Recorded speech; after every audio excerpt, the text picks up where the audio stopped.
Hey y'all, welcome back to another episode of Bet on Yourself, Sis. I'm your host, Jasmine Gary, aka Pink Lady, and I am excited for another great episode. So today's conversation is with Deandra Raquel Bacon, aka Rock. She is a visual artist and photographer, a confidence coach and a career coach, and she also supports nonprofits in managing grants and moving towards higher impact. But today's conversation is all about confidence. We talk about confidence versus ego, how to gain confidence, the power of affirmations in building confidence. As you can see, confidence, confidence, confidence. We talk about navigating career transitions, the importance of networking, and she gives advice for both new and OG entrepreneurs. So, in this episode, you'll definitely get some actionable tips. So, I know you'll enjoy. Bet on yourself, sis. You've got the goal. Confidence and style. Let your power show. Hey y'all, Pink Lady here. Welcome back to another episode. I am super excited today. My guest today I met at a what do they call it? An entrepreneurship boot camp. We met at, and it was actually a really cool experience. As soon as I heard what she does, I was like, oh yeah, I definitely want to interview you. So I'm super excited to have you here today, Rock. Please tell the people who you are and what you do. Hello. So my name is Rock. My full name is Deandra Raquel Bacon. So Rock is just short for my middle name. But my business that I have is called Professional Peace. And I work with a lot of business owners, a lot of budding professionals. And what I do is I use affirmations to help people build confidence in their professional transitions. So that looks a lot of different ways. It could be working on resumes with people, actual interview coaching, confidence coaching as far as, advocating for raises, getting new positions, things like that.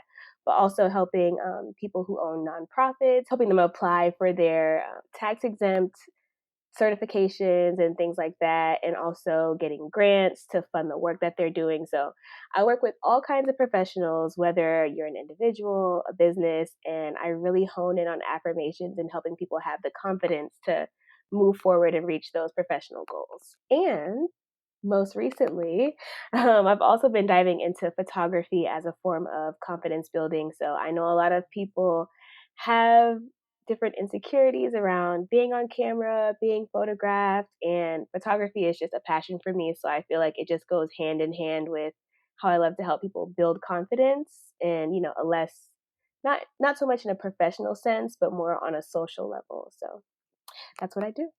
Love it. Love it. Love it. Love it. So first I want you to talk about the name of your business, Professional Peace. I love that. I mean, a lot of the times I don't think I've ever thought about like having peace in my professional life. And I should, right? Like I should Yes. be thinking about having peace in my life overall, right? Not just in my like personal home life, right? So please talk about the title, where that came from, and like what professional peace actually means. Yes. So professional peace came to me after I had worked with a few clients just on resumes. That's how the business really started, helping people edit their resumes and update them. And people would just always talk about how stressed they were by resumes and cover letters. Like, oh, this is so stressful. I hate doing this. And like, you just made it so easy. You made it so peaceful. And so thinking about how my skills are affecting my clients, like they're going through these professional transitions, they have these professional tasks that they need done, and it's giving them stress, it's causing them chaos. And what I do is actually bringing them peace.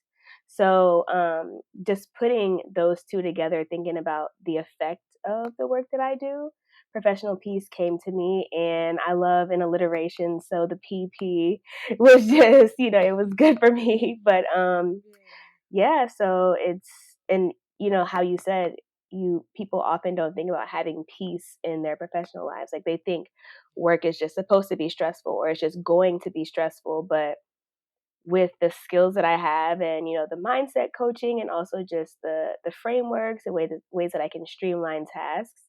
I help people find that new kind of peace in their professional lives because we deserve it. Like we spend so much of our lives working, like probably 80%, 75% of our lives these days are taken over by work. And if all of that is stressful, that's not okay. So Yeah. professional peace is definitely needed. And yeah, that's kind of the context behind the name. Absolutely, definitely needed. I remember talking to you when we met at the blocks, and that was my reaction to what you said you do. I'm like, oh my God, that's so needed. We were specifically talking about the confidence coaching. So, can you talk more about that and talk about especially women of color, queer entrepreneurs? Why do we need to have confidence? Yes. So lots of fuses. Okay. So confidence coaching is one of my favorite things that I do because once I saw like, okay, a lot of people come to me for resumes, they come to me for cover letters, and their main goal is to get into a better situation. They want a new job, they want a higher position, things like that. And they're like, I need a resume. Okay, cool. I can do the resume. But even after I deliver that product, if they don't believe that they're worthy of that new position, if they don't believe that they're capable of actually walking in that new role that they're wanting, it's not going to work out. It doesn't matter how good the resume is, it doesn't matter how well written the cover letter is. If we don't have confidence that we're worthy and deserving of the things that we desire, it's not going to match. And so um as far as like that confidence coaching piece, I actually am a recent fiance. I was gonna say my girlfriend, but my fiance. Congratulations. Thank you, thank you. My fiance is a comedian. She's a stand-up comedian, and if you know anything about comedy, you know it's not easy. It's like the most elite form of public speaking, getting up in front of people, talking, and making them laugh. And she's so brave in a sense that she has chosen this profession and she does this thing. But just in watching her in her process of writing, planning shows, and just like actually delivering jokes, I could tell, and she communicated that she was struggling with some confidence. And so being able to really have conversations with her and like help her affirm I am extra funny. People want to hear what I have to say. The things that I've written are going to land on their ears well. Like just being able to tease out those things that are not so concrete and really just help build confidence. Like the results are incredible. Just seeing the way that she delivers jokes more powerfully, the way that she just seems so effortless on stage. And I know that that happens for people in typical professions too, whenever they're going into an interview. Going into an interview like begging for a job is different than going into an interview selling yourself and knowing that you're perfect for the job and they're just waiting to see how perfect you are. So I think the confidence coaching is just like such a priceless like value add to professionals in like any field because Mm. we can be skilled, you could have as many degrees, you can be well spoken and all this stuff, but if you don't feel inside that you are worthy, that you are elite, that you are prepared, that you are capable, then you're just not going to be able to show up to your highest self. So the confidence coaching is it's so fun for me, and I love seeing people like fill up with confidence and then take those next steps that they're getting ready to do. So yeah. Absolutely. I can only imagine how rewarding that is to see your clients go from, being shy or timid or scared or whatever they are to this boss person that they become working with you. I just can only imagine how rewarding that is. I'm sure it's amazing. Yes. Um, I love how you took something um, that you kind of built this model with your fiance, right? Hmm. And then you took that and kind of applied it to your business. That's so smart, number one. Yes. And then, like you said, it's something that we all need. It is priceless. You could have the 10 degrees, right? You could have the 20 awards. You could be on the Forbes 30 under 30 list, right? You could have all of these accolades, and it literally will mean nothing if you don't show up confidently. Yes. So, oh my gosh, you're so right. So, the next thing I want you to talk about is um, confidence versus ego, because I know as entrepreneurs, especially when you're successful, it's easy to get a big head, right? It's easy to get a little arrogant and feel like, you're just the best and, Yeah. your shit don't stink and things like that. So just talk a little bit about confidence, why we should have confidence and maybe a little less ego. Yes. Okay. So I really love this question because as a child and like, I guess like teen, I would get the word conceited placed on me a lot. And Mm, I never like subscribed to being conceited. I don't believe in that word in the way that like people try to put it on you because I don't think that there's like you can never think too much of yourself. Like we are divinely created exactly how we're supposed to be. Like we simply are the best. Like if you're wondering like who's the best Deandra Raquel Bacon out there, it's me. Like I get to feel like I'm the best. If you ask who's the best pink lady out there, it's you. You have to feel that. So thinking about like confidence versus ego, confidence is really important. And I feel like the way that I'm able to balance out the ego is by reminding myself and my clients that we're humans.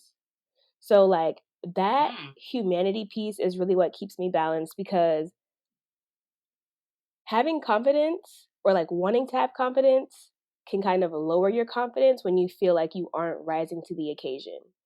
But the humanity mm, piece helps give yourself grace and like reminding myself I'm a human and sometimes I am going to perform at the best of the best. But even if I'm not performing at the best of the best, I'm still the best of the best, you know? So I mm. read a book. I'm sure you've heard of it, and maybe other watchers or listeners have heard of it, The Four Agreements. And have you heard of that one? Okay, yeah. Yes. And one of those agreements is always doing your best with the caveat that it's not always going to look the same. So that actually was one of the books that helped me have a lot of confidence as far as dealing with anxiety, dealing with low self-worth because thinking about always doing your best is like giving your all 100% of the time, even if that all is 10%. So I know that might be a little scrambled, but the ego doesn't allow you to like be a human, to be honest.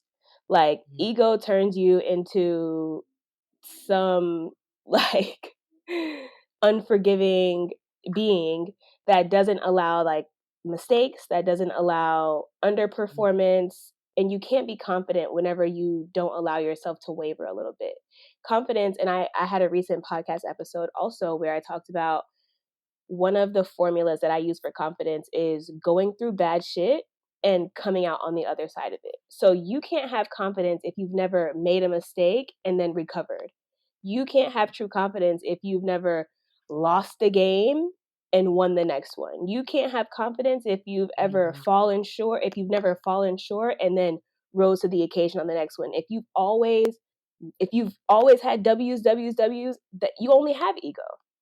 That isn't confidence. You don't need yeah. any Oh confidence my to gosh. win every time. You need confidence to lose, to fall on your face, and to get back up and to keep going. So confidence is more important because I feel like confidence makes you resilient. With ego, you're not resilient. You've just never seen anything Mm. other than the shiny side. You have to have seen the dark side and come out on the other side to have true confidence. That makes so much Yeah. sense. I've I've never heard it explained in that way, and I really loved the way you explained it.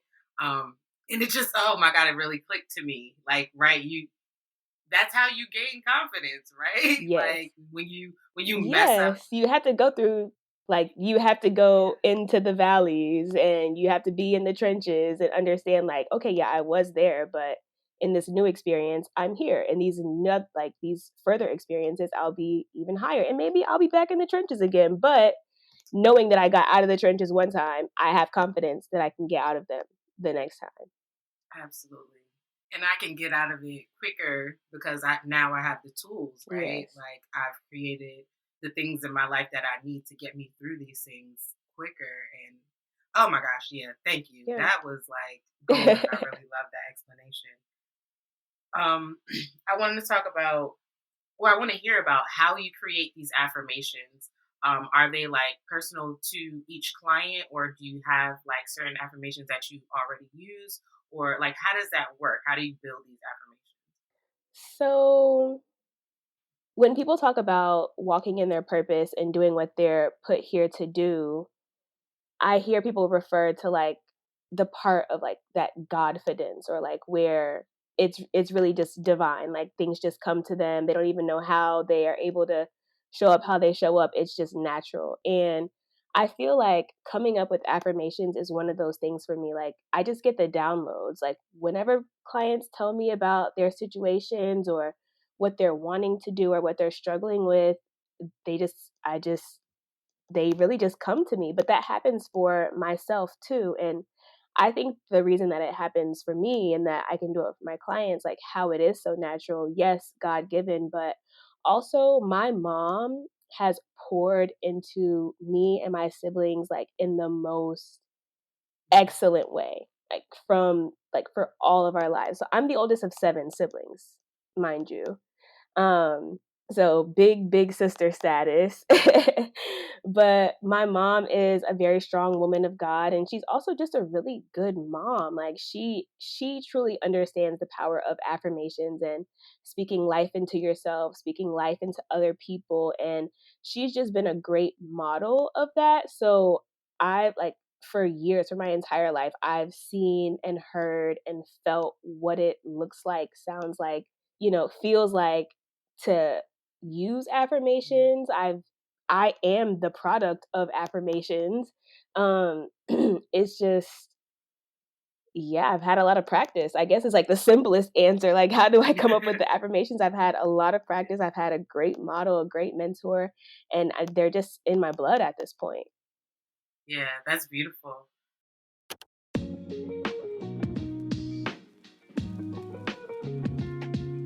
Hey y'all, Pink Lady here. I'm a podcast producer, director, coach, and host. And I want to tell you all about my production company, Pink Lady Productions. We collaborate with creatives like you who are driven to share your message by launching your podcast from A to Z and coaching you through the process. To learn more about our services, check out our website at pinkladyprod.com. That's PINKLADYPROD.com.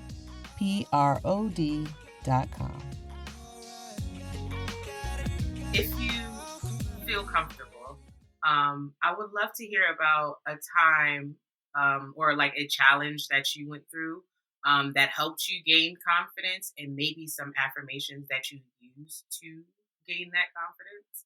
Yeah. And it doesn't have to be personal. Maybe it could be a client story or whatever you want to share. Yeah. I so this is a personal story, but it helped me take my client services to a new level and to kind of serve a new niche at a point. So I was a teacher for a little while, emphasis on a little while. And, Okay. um, it was tough. It was so tough. And it really rocked my confidence in a sense of like trusting myself. So I wanted to be a teacher for a really long time, like ever since I was a young child. And then once I actually went to college, went to undergrad, I decided to major. I was going to do pre med, I was going to do pre nursing, ended up doing psychology and linguistics. And once I started looking for jobs, I was like, let me go back to my early desire. I wanted to be a teacher, so let me be a teacher. And so I entered this master's program, moved to Baltimore, and got my master's. I was teaching, and it was not what I thought it was going to be. On top of that, like my first year teaching on my own was the year of COVID. So, like, I was teaching online and I was teaching first grade. So it's like 7-year-olds on Zoom, eating snacks, showing me pets, running around with no pants. Like, just, it was just a bunch of stuff that I never imagined and never dreamed of. Like no. I wanted to walk around the classroom and pass out papers and say, yes, you can sharpen your pencil. Like that's what I wanted to do. I didn't want to do it on Zoom, and that's what I was doing. And so just realizing, I'm like, dang, like how could I have been so wrong about what I wanted to do? How could I be so misunderstood right now? So I was really struggling. I'm like, okay, do I stick this out? Like, am I just like being weak? Like, do I not know how to be in the trenches with this? Or like, do I genuinely need to find something new? Like, do I belong in a different sphere? So I just had a bunch of questions. I was questioning myself, like questioning my ability, like, feeling like I was a good teacher, but also not feeling effective in that digital space. And so it was just a lot. But after I decided like, okay, I'm not going to keep teaching. I do need to do something else. I want to do something else. Then came the questioning of, am I like qualified to do something else? Like I went to school to get my master's in education. I didn't go and get a master's in anything else. So like, how could I be qualified to go and do a job in anything else? But then the affirmations kicked in. Like, you're extremely resourceful. You have excellent education that transcends all fields. You are a great networker. You have so many transferable skills. Just all of these things that I know to be true about myself, and that I've also proven through, like, even from being a child and moving to different schools. I wasn't just successful in one school, I was successful in each school that I went to, elementary, middle, high school. So just reminding myself of the skills that I have shown, and also reminding myself that those skills can apply in new environments. That's like that real like nuanced piece of it, where it's like, okay, yeah, I know how to tie my shoes, but can I tie a tie? Yeah, I know how to tie a tie, but can I tie a boat knot? Like, just realizing like this skill is useful more than in this isolated situation. And so that just helps broaden the confidence. And so once I decided to leave, I took those affirmations and used it to revamp my resume. And in seeing that, like, teachers do so much stuff that is so central to so many fields. I'm like, yeah, I knew I was skilled, but like I'm skilled. Like I can literally do everything. So being able to realize that about myself as a teacher and use that resume to get a new position with $20,000 more salary, much more flexible schedule, way more room for me to take care of my mental health. I like I did that, and then there were other teachers like, "Oh, I need that." And even in telling me that, they wanted to leave, they were still expressing that doubt like, well, I don't know if I can do any other job. I don't know if I can go into a new field. And like I had already had that conversation with myself. So now, I can provide that service to them and really give them the affirmations like, you have so many transferable skills. You do this on a daily basis. You can do that with your eyes closed. You've already shown the effects of that skill that you have. You've gotten great feedback from parents. You have great feedback from your students. There's data to show that you're equipped to do this job. And it just flows at that point. So after that experience for myself, my main client for about a year or year and a half was teachers transitioning into new positions, because they're like, I need to go and I don't know if I can go, but it seems like you left, so help. And I was able to help. So that was a time where I was really questioning myself on a personal level, on a professional level, and being able to use those affirmations and really like tap into that true confidence and be in the trench and come out of the trench and help other people too. It was very transformative. It was a time, but I'm glad that I came out on the other side of that. And it was a confidence booster to be able to even go through that and come out on the other side. So yes, that is a beautiful story of overcoming yourself and then also being able to serve your community and help them get over that same hurdle that you got yes. over. Can you talk a little bit about how or what was like the last straw? I don't know if there was like a final like cherry on the Sunday moment, or like this is it, I'm over Yeah. it. or whatever that headspace was, that you decided like, oh, okay, it's time to pivot. Let me do something different. Let me start to work on my resume. Let me, whatever, all the steps that you took to, get the better job and, all the things that happened after that. But what was that moment? And the reason I'm asking is because I know that a lot of us have the like, I hate where I am, but I feel stuck and I feel like I cannot move forward. I don't, what else am I going to do? I don't have the skills for anything else, especially if you've been in the job for a long time. Like, I've been in this job for 10 years. What the hell am I going to do? Right. So yeah, please. Oh my gosh. Okay. There were so many moments like, but like the final, okay. So first off, we started the year on Zoom. Like, I had done all of my residency, my previous like training and stuff. I was in person in the school, in the classroom. And then that first year I was on my own. They're like, yeah, you're going to need to drive around, drop off these little supply kits to the homes of your students and make sure that you reach out and get them their Zoom information. I'm like, all right, like I'm going to do it. There was a bunch of hurdles with that one. I'm going to the houses and I'm like, I don't think anyone should be living here actually. And the parents are telling me they don't have Wi-Fi or their power is going to be out, or I'm bringing supplies for one child, but they have 4 students in the house and they're like, their teacher didn't bring me anything. And I'm just like, it was already weighing on me, like before even day one. So, we're working on it, helping them get logged in, and they're having connection issues. Laptops are breaking, sound issues, no headphones, like all this stuff. I'm like, okay, like if we can just get to the teaching, I think I'll feel fulfilled, because I like to teach. I am an educator at heart, whatever environment that is. I do like to teach. I like to be able to deliver information. So I'm like, if I can just get to that point, maybe this will be like worth it. It'll be fun and cool.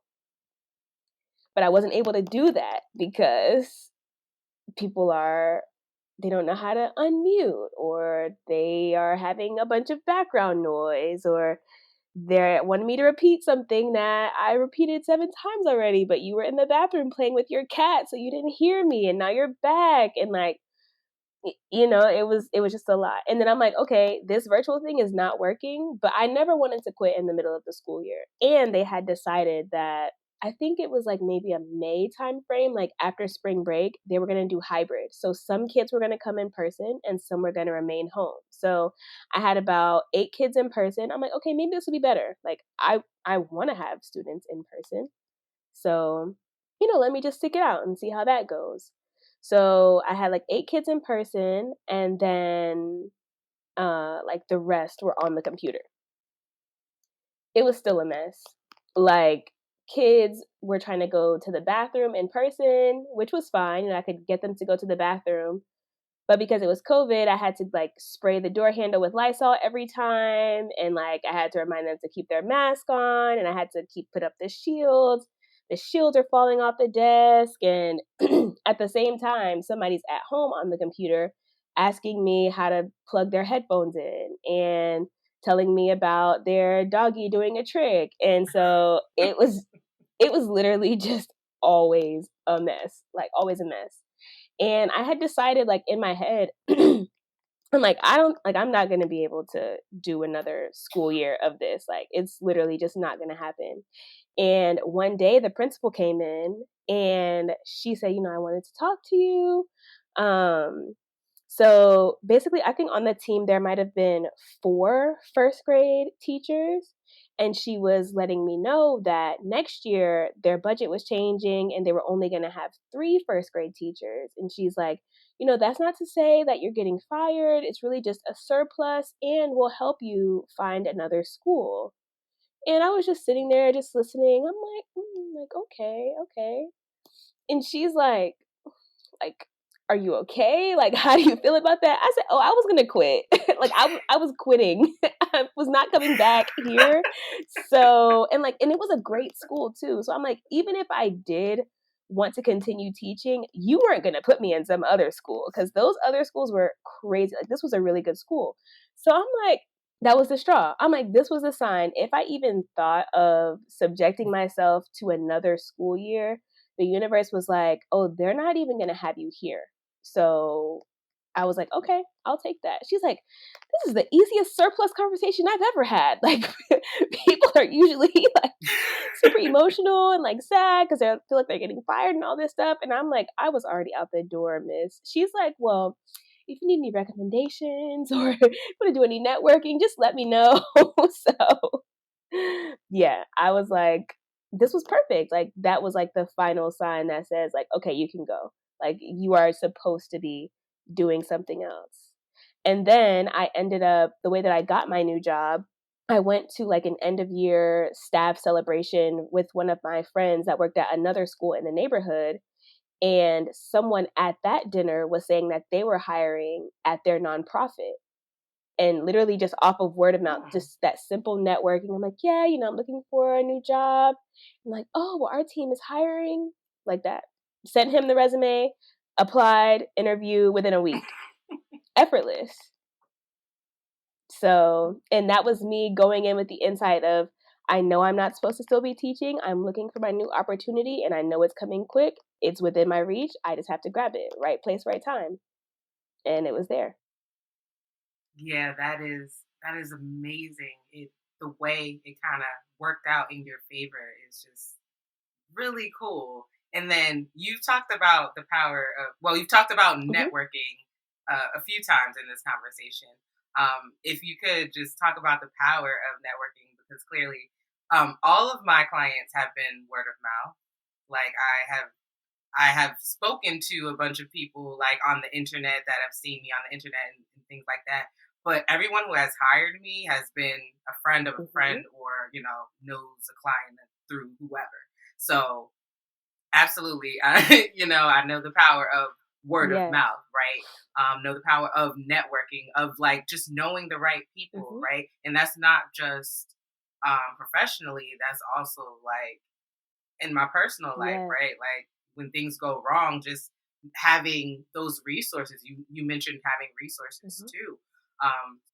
Please just talk about like the power of networking and having a really powerful network or having a really strong network. Well, before I get into the personal networking and how I've seen the power of that recently, but just on a professional level with the confidence piece. So, yes, networking is so powerful whenever you're in spaces or like you can show up as your best self in professional spaces, but there's also a confidence of going into a space that you might not have been like necessarily invited to, but showing up in that space as if you're supposed to be there and letting that best self come through. So, just like going, and I'm in Atlanta right now. So Atlanta is like a mecca of Black professionals. Like there's always any day of the week, any time of the day, there's a networking something going on. So having that confidence to show up, you might not have had a personal invite, it's open invite, but being able to show up there and not be timid, but say like, yeah, I'm a professional. I'm going to the space with professionals and I have things to offer. They have things to offer. And just being able to have that aura of like, I'm amongst peers, no matter what they're doing. Cause it can be easy to be intimidated knowing that people are presenting as uber successful or things like that. But at the end of the day, you never know what people actually have going on. And as long as you have the confidence that you've got something going on, then you can show up and make the most of that. But on a personal level, networking has really, really paid off for my fiance and I recently with the wedding. So my fiance, she's way more of a people person than I am. So she will like talk to anybody anywhere. Like she's just like a super, super people person. She has a lot of like actual friends, people that she has good relationships with, but also just anyone that she talks to that would be a stranger, they're just so gravitated to her energy and her confidence and just like who she is that she's just unforgettable, and people want to support her. Like, she gains supporters so easily. So how that's shown up with the wedding is, we, of course, do a social media post like, oh, we're engaged. And like the next day, people are like, oh, I do flowers. Do you need flowers? I do decorations. Do you need decorations? I do cake. You want cake? Like, just offering services. Like, I will do this for you. Like, I usually charge such and such, but for you, like, I will just give it. Like, people are just offering just so many resources just off of relationships, showing up confidently in spaces, showing up, having enough confidence to speak, to spark a conversation, to be kind to people.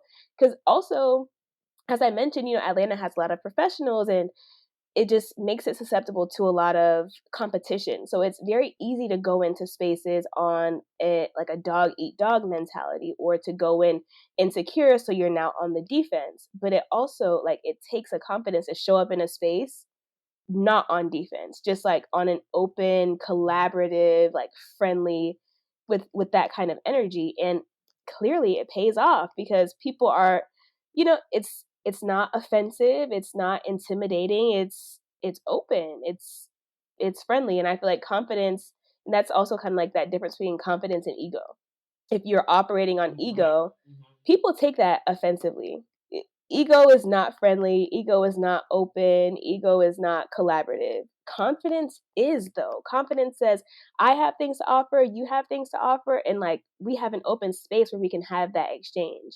So I just think that confidence is so powerful on professional levels, personal levels, and everything in between, because it's like, it's who you are, it's what you have to offer, and also what you're open to receiving. And I just, it's my favorite thing ever. I love everything you said, and I love how you brought it back to like confidence versus Yeah. ego.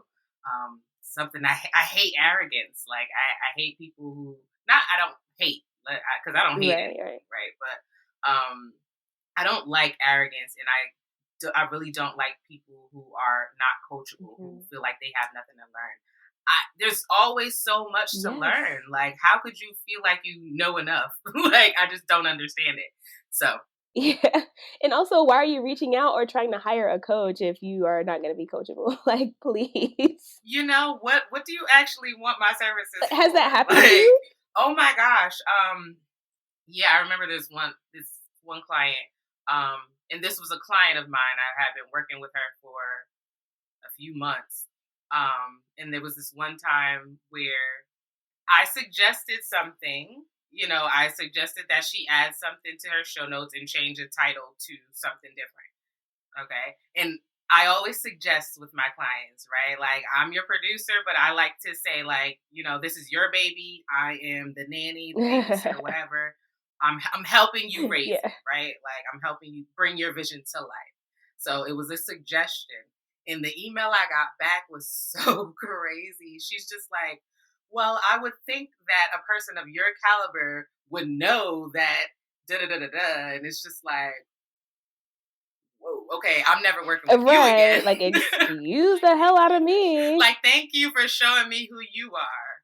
So, oh my yeah, gosh. I've had that happen on like smaller levels too, where it was just like a comment where it was just like, okay, you don't want to be coached, that's okay. Like, on to the next subject, right? Because again, I'm just here to make suggestions. I'm here to bring your vision to life. I'm never here to tell you what to do, because I'm human too. Like, I can be wrong, and that's okay. I'm here to learn too, right? Like, so. Yeah. Oh my gosh, that is crazy. Yes, people are. It's the arrogance, right? It's the feeling like, I know what's best. I know, it's my way or the highway. Those type of mentalities, like, yeah, they don't work with me, and that's ego, right? That is not operating from confidence, where like, I am confident enough to know that I don't know everything. And especially in this like industry, right? That's why I'm coming to you for help, because I don't know everything. Yeah, it happens. It happens. It's all a part of, being an entrepreneur, dealing with clients. It's a part of it, right? It's just another learning, another lesson, right? To learn.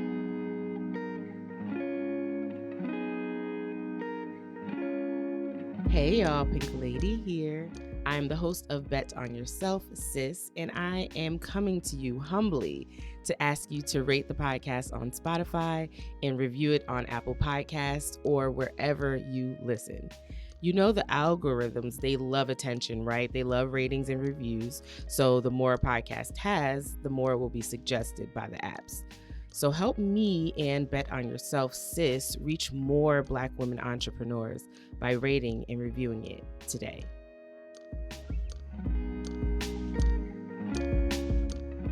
So, what does being an entrepreneur mean to you? To me, being an entrepreneur means working hard as fuck. like work and on all levels, especially as a woman, a Black woman, a queer Black woman entrepreneur.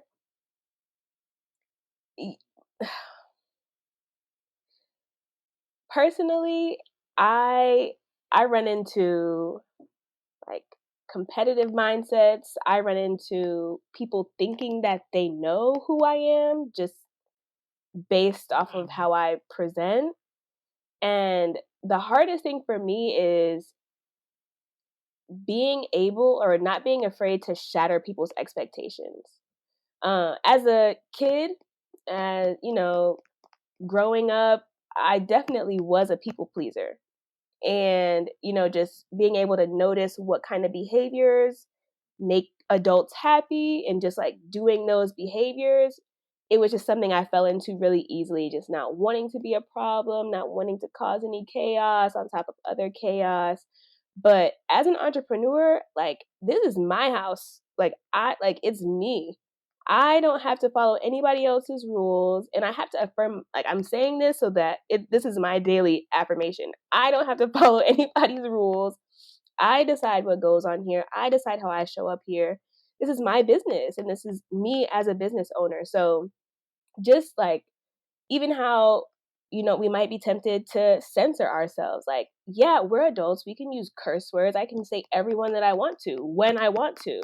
I am a queer woman. I can be a queer woman whether I seem or look straight to you, whatever that means, because I get that so often. They're like, oh, I never thought you were one of those. Like, okay, back up, because I'm about to start swinging. Like I'm one of those. Like it's just too much. And so being an entrepreneur means being able to be professional, but to also like stand up for myself and be able to like reinforce that I am a whole adult. Like I don't have to subscribe to anybody else's rules. I don't have to fulfill anyone's expectations. I'm the one who gets to decide.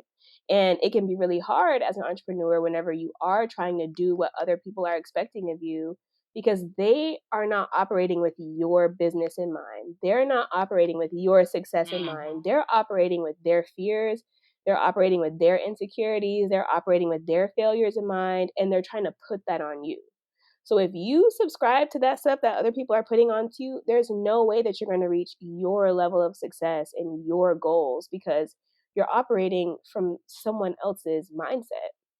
So when I say entrepreneurs have to work hard as fuck, I don't mean just the monthly budgets and the sending the emails and the client management. I mean that mental work, that true self-development, and that self-restructuring too. Learning yourself as an individual, learning yourself as a business owner, and also not being afraid to change at any point. If you decide I need to step it up or I need to be a little bit more ruthless with my boundaries, I'm not going to be as friendly anymore. Any of those changes, or I'm going to be more friendly. I'm actually going to scale it back a bit and be a little more warm. Like all of those things, it takes a lot of hard work, especially when you've been practicing being a certain self for so long. Deciding to be a new self is really hard. And if you haven't been running a business since you were 7 years old, if you're in your 20s or 30s deciding to run a business, you're learning how to be a new self. And that takes a lot of work. So for me, being an entrepreneur is about remembering that I am a human that can evolve, a human that has the potential to reach high levels of success, and also a human that has confidence and is reaching new levels of confidence every day. Confidence in my personal life, confidence in my professional life, confidence in my spiritual life, just confidence all around. So I love being an entrepreneur. It is definitely a wild ride.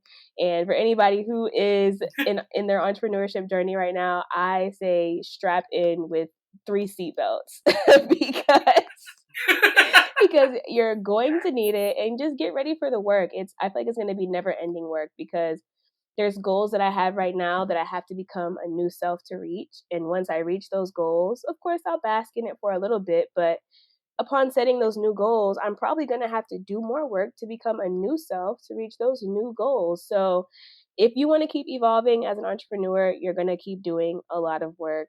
It's not going to end, but it will always be rewarding. So kudos to you, and just keep going. I can relate to so much of what you just said, especially the part about becoming newer versions of yourself. Like I didn't know that I had to like have big strong boundaries, right? Like, and now I Yes. do. Now I do.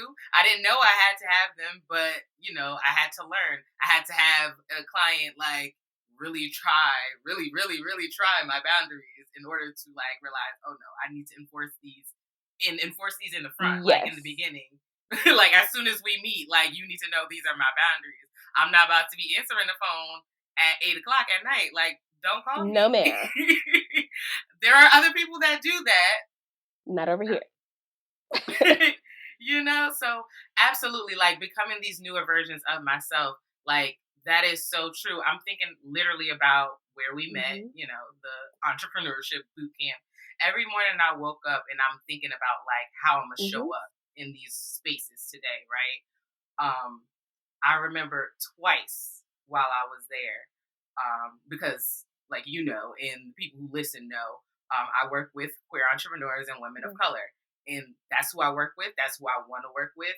That's my community. Mm-hmm. Like that. That's just how I roll, right? And saying that twice, the the judges, both white men, were like, "Okay, but what about me? Like, what if I want to work with you? Will you not work with me?" And both times, I felt like I compromised and was like, "Well, that's who I want to work with, but that doesn't mean that's all I will work with, Mm-hmm. right?" Which is true. Yeah. Like, I'm not saying that I will never work with white men, right?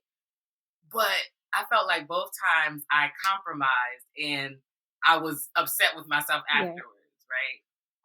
And just thinking about now I am a newer version of me because I learned that lesson. I learned no, I work with queer entrepreneurs and women of Yes. color, and that's it, period. And if you're outside that and you want to work with me, you can reach out to me. But I work with queer entrepreneurs and women of color, and showing up in that way and being confident about who I want to work with. And having to become that person, I didn't realize oh yeah, this is a new version of me. And all along this entrepreneurship journey, there have been newer versions of me. But yeah, it's looking back on it now, it's yeah, that's exactly how I would describe it. Yes. Yeah, every time I learned a new lesson, it was yeah, I applied what I learned, and it was a new Jasmine or a new Pink Lady, Yes. right? So, I love the way you said that, and I can relate to it so much. Yeah.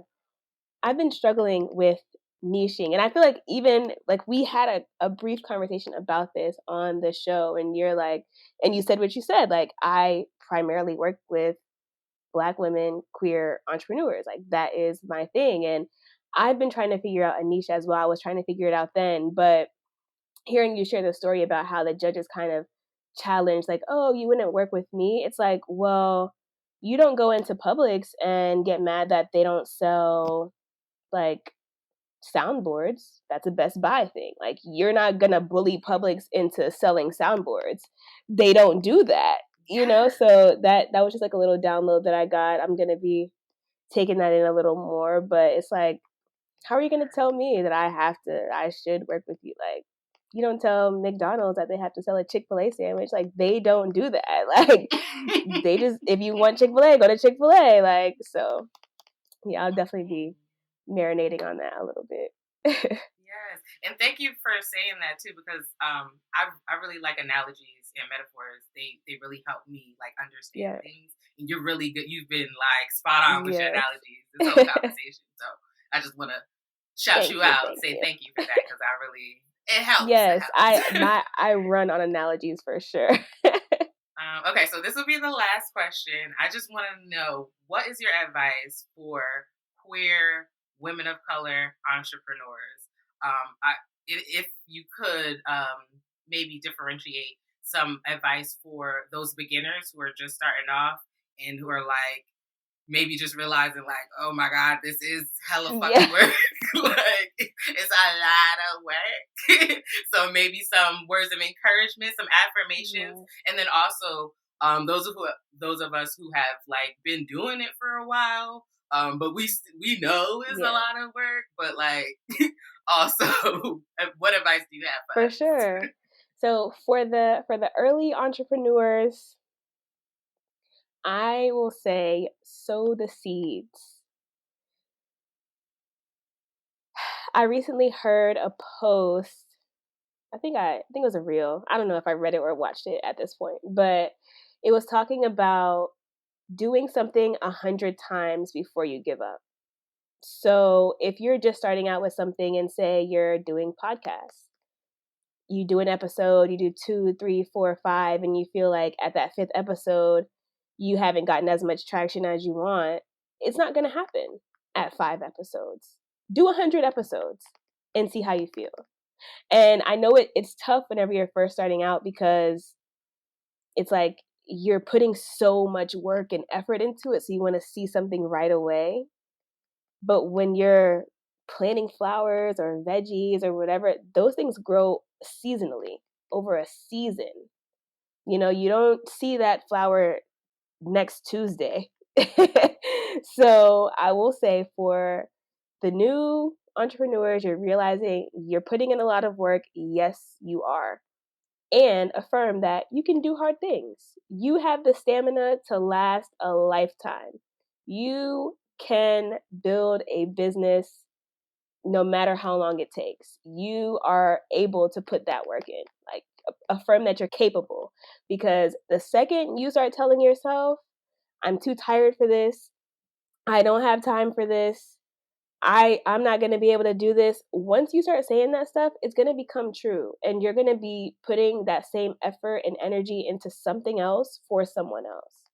So affirm that you do have the stamina, you have the energy, you have the time and effort to pour into your business. You do have it. And it's a blessing that you can even decide to put energy into something for yourself. There are some people who aren't able to take time to do something for them. So if you do have the time, if you even have the feeling inside you that says, I'm going to build a business, that's a blessing. Because some people never even have the thought to be an entrepreneur. And their brain just tells them, I'm going to keep working for someone else my whole life, and that's okay. To have the spirit of an entrepreneur is such a blessing. And if you have it, if you've just gotten it a month, a week ago, 2 days ago, keep that, run with it, and sow the seeds. Do the thing at least 100 times and see how you feel. Because it's going to be hard. I might tell you a joke, but I'd never tell you a lie. It's going to be hard. It's going to be hard. And if you're not around other entrepreneurs, you're not going to have someone to pour into you or to encourage you literally every day to say, hey, I know you didn't get any views yesterday, but put that episode out today. I know you didn't get any sales yesterday, but post that flyer today. I know you didn't get any likes on that post yesterday, but post that quote today. You have to tell yourself that every day, every day.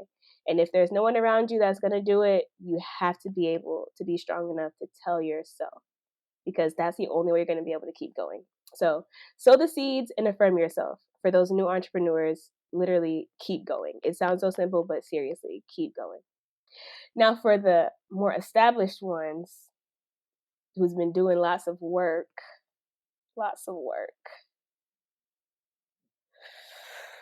I'm looking for the advice that I would give to myself because I need it. It's like the advice I need is the advice that we need right now. um, I would definitely say stick to your guns because what I've been struggling with lately is maybe not seeing as much results from my current idea, so I'm having the urge to switch to something else. And, even if I did switch to something else, I would be back in that sow the seeds phase. It would still be a lot of hard work still, and I would get to this point again and have to affirm myself to still keep going. So, I would definitely say don't switch up.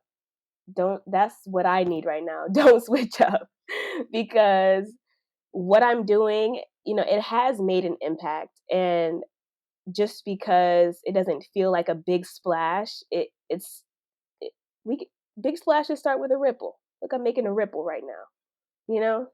I have to be proud of my ripple because that ripple is going to get me to the splash. So if you are an entrepreneur that's in like that secondary phase of trying to make that splash, be proud of your ripple.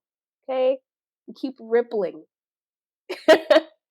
And even that is going to be hard. That's going to be hard. It's going to take the same amount of effort as it did in the beginning, but be proud of your ripple because it's getting there. You'll make your splash. Girl, that was a whole sermon, a whole mic drop. Oh my God, I love that advice. Especially, for the more seasoned entrepreneurs who have been in this a little longer, like, stick to your guns. Yeah. Like, like, what I got out of it, a part of what I got out of it is also to, like, remember your why. Like, remember why you got in this, and, like, let that refresh you, like, and let you, reinvigorate you, I guess, and focus on that, on your why, and that'll help. For Oh sure. man, That focus.